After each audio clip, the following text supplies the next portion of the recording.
Olá, tudo bem? Bem-vindo ao canal Viver de Renda. Se inscreva no canal, deixe seu like e compartilhe com os amigos. Nos acompanhe também no Instagram Viver de Renda Canal e no nosso novo canal aqui no YouTube, o Café com Ações. Sou Cláudio Soleiro, formado em administração, consultor empresarial, investidor na Bolsa desde 2006. São 30 anos como consultor, trabalhando para muitas empresas, vivendo o ambiente corporativo, estudando o universo empresarial, entendendo sobre estratégias, sobre estudos de viabilidade, análise das empresas, implantação de projetos, de negócios, convivendo com programas de trainee, com programas de formação de novas lideranças, desenvolvendo projetos na área de educação, de agronegócios, projetos voltados para a transformação do ambiente empresarial.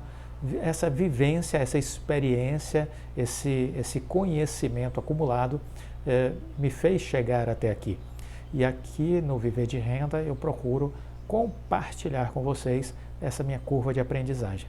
Tenho certeza que os conteúdos aqui tratados, aqui disponibilizados nesses mais de 800 vídeos serão úteis para o seu crescimento profissional, pessoal e enquanto investidor. Deixe o like e compartilhe com os amigos.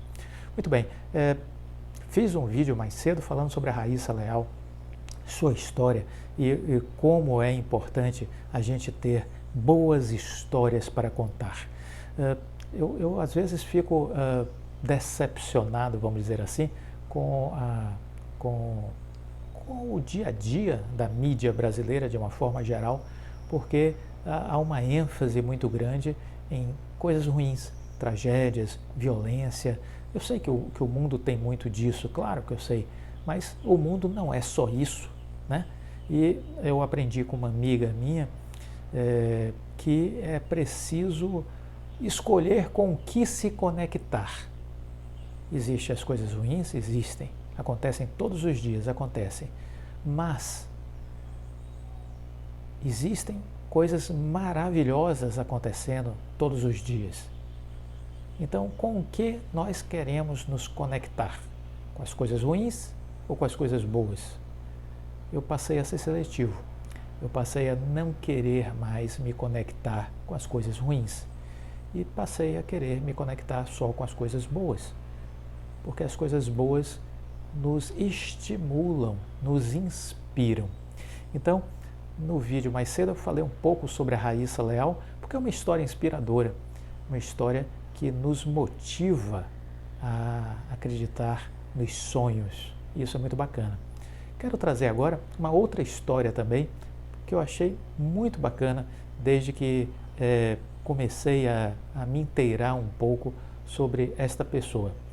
Quando eu era pequena, a Esther Carro não conseguia entender por que as paredes de sua casa no complexo de Paraisópolis não tinham revestimento. De vez em quando, um ou outro rato conseguia entrar pelos buracos na estrutura. Visitas nada agradáveis para uma criança. Ela também ficava inconformada cada vez que o córrego Itararé transbordava no Jardim Colombo, um trecho de Paraisópolis, na zona sul de São Paulo, onde sobravam problemas e faltavam áreas verdes para brincar. A angústia e a indignação foram se transformando em força enquanto ela crescia. Força para tentar alterar a sua realidade e, com isso, proporcionar mudanças no entorno. Sonho que ela realiza desde 2017 com o projeto Fazendinhando, que vem ganhando e que vem garantindo, vem ganhando simpatias e vem garantindo avanços importantes no urbanismo e na comunidade. A influência dos pais foi decisiva nessa trajetória que levou uma jovem da periferia a se transformar em arquiteta e urbanista. Ex-pedreiro e ex-atleta profissional, Ivanilson de Oliveira sempre foi atuante na união dos moradores no bairro e levava Esther às reuniões do conselho gestor com o poder público. A mãe Gabriela trazia das casas onde trabalhava como doméstica revistas de decoração e arquitetura. Esther entrou nas Faculdades Metropolitanas Unidas e não desistiu, mesmo quando ficou grávida e precisou trancar a graduação por um semestre, quando seu filho nasceu. Só porque fui mãe aos 19 anos, não significa que meu mundo fechou. Sei o quanto é difícil, mas sou prova de que não é impossível, diz Esther hoje com 26 anos. Com o conhecimento adquirido, era hora de ajudar a resolver os problemas do Jardim Colombo. Esther organizou o Fazendinhando, nome que faz referência ao antigo lixão que décadas atrás servia para a criação de vacas e cavalos. A iniciativa teve uma inspiração, a comunidade Citier, no Vidigal, zona sul do Rio, e seu projeto premiado internacionalmente. O primeiro passo para a revitalização da área foi a remoção do lixo. Mutirões retiraram quase 40 caminhões de resíduos do terreno de 1.000 metros quadrados. Foram 2 anos de trabalho com voluntários até a área virar um parque que hoje recebe eventos e cursos. No mês passado, Esther conheceu Medellín, cidade colombiana que deixou o passado ligado ao tráfico de drogas para virar uma referência em transformação social. Vale a pena procurar informações no Google sobre essa virada de chave de Medellín. Medellín sempre foi associada ao cartel de drogas, sempre foi uma cidade campeã de violência mundial. Problemas dramáticos do ponto de vista social, do ponto de vista econômico. Mas Medellín mudou. Medellín passou por uma grande transformação. Eu diria, o pouco que eu conheci dessa história de Medellín, que ela é um exemplo perfeito para inspirar a tão sonhada transformação do Rio de Janeiro. O Rio de Janeiro precisa de um pacto, né? Um pacto de moralidade, um pacto de gestão, um pacto das pessoas apaixonadas pelo Rio de Janeiro para mudar, porque o Rio de Janeiro se degradou ano após ano, não é uma coisa da agora, é uma coisa que já vem de mais de 20, 30 anos de degradação e chega a esse estágio que se encontra hoje.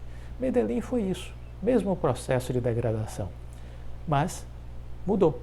Então eu digo assim, Medellín é um case que eu acho perfeito para inspirar a mudança que o Rio de Janeiro precisa. É uma cidade maravilhosa, infelizmente degradada, né? Então vale a pena conhecer um pouco essa transformação de Medellín. Então a Esther, ela conheceu Medellín, que deixou o passado ligado ao tráfico de drogas para virar uma referência em transformação social e econômica. Ela agora quer incorporar o projeto parte das inovações que pôde ver, conhecer, testemunhar em Medellín. Por que não podemos ter arquitetura de qualidade nas favelas, diz ela? Por que não podemos ter arquitetura de qualidade nas favelas?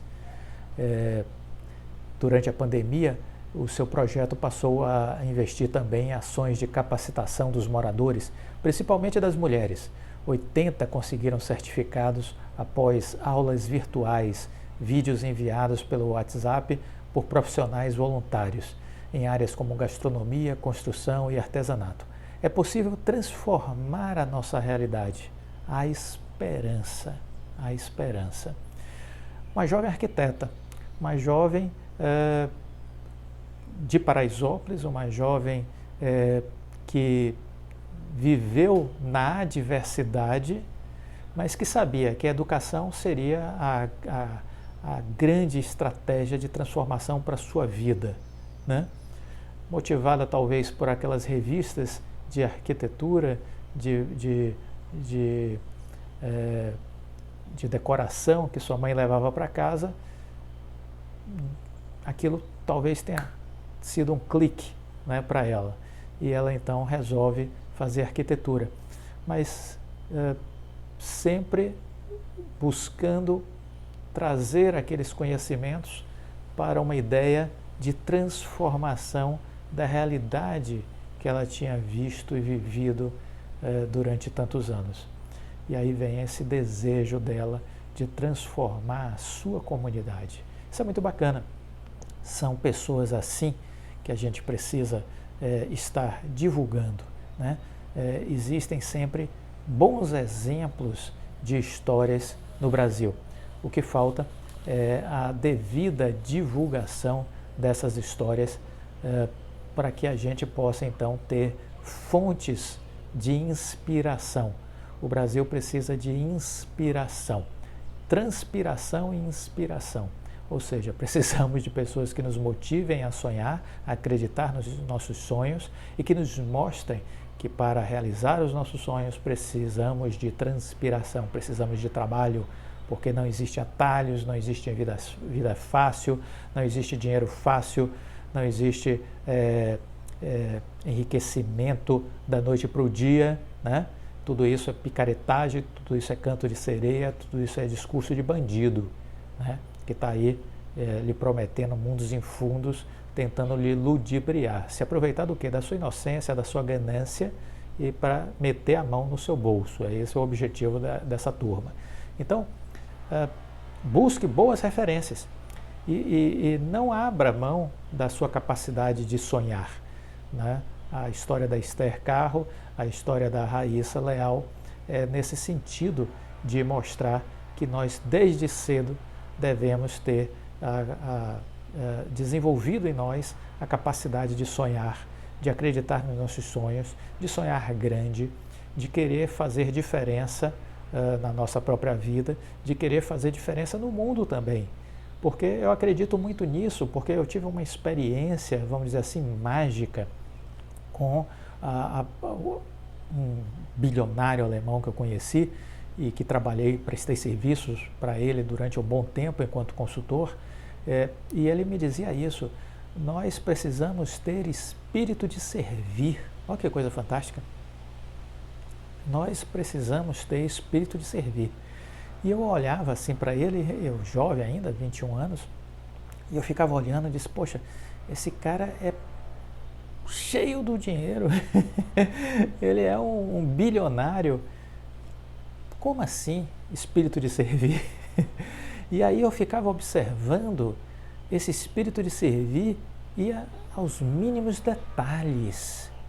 Era o de puxar a cadeira para você sentar, era o de lhe servir água, de lhe servir uma maçã para você comer, de se preocupar genuinamente com o que você estivesse sentindo, né, com o que você estivesse passando, de abrir a porta para você entrar na sala, de te acompanhar até o elevador se você estivesse se despedindo. Veja, de segurar a porta do elevador para que as pessoas entrassem. O espírito de servir era um testemunho diário que eu tive essa oportunidade de vê-lo em prática, né? Ele não dizia que a gente precisava ter o espírito de servir da boca para fora. Ele era o exemplo do que ele dizia. E isso é muito importante porque essa também foi uma das outras lições que ele me disse. Ele disse: olha, lidere pelo exemplo. Lidere pelo exemplo. O Rony Mesler, fundador da Reserva, sempre diz: o exemplo arrasta. É isso. Lidere pelo exemplo. Então, foi uma oportunidade muito bacana ter prestado serviço para esse empresário, esse empreendedor, porque ele tinha uma cultura muito diferente da cultura brasileira. E eu percebi que essa cultura merece ser usada de forma objetiva, merecia ser usada de forma objetiva na minha vida, e isso me gerou uma transformação interna a partir do momento que eu estive trabalhando com ele durante alguns anos. E, óbvio, aprendi outras tantas coisas, como, por exemplo, exercitar a capacidade de escuta, de fazer uma escuta qualitativa, de ser humilde, entendendo que o outro sempre pode ter algo a nos ensinar, e também aprendi com ele a cultivar a generosidade, ou seja, a capacidade de compartilhar as coisas que eu aprendi. Isso muda a nossa vida enquanto pessoa e isso transforma o mundo à nossa volta. Acredito nisso, pense nisso, deixe o seu like, compartilhe com os amigos, exercite o seu espírito de servir, não perca jamais a sua capacidade de sonhar, mas lembre-se que sonho é resultado de transpiração. É preciso trabalhar duro para realizar os seus sonhos. Fica com Deus. Até a próxima. Tchau.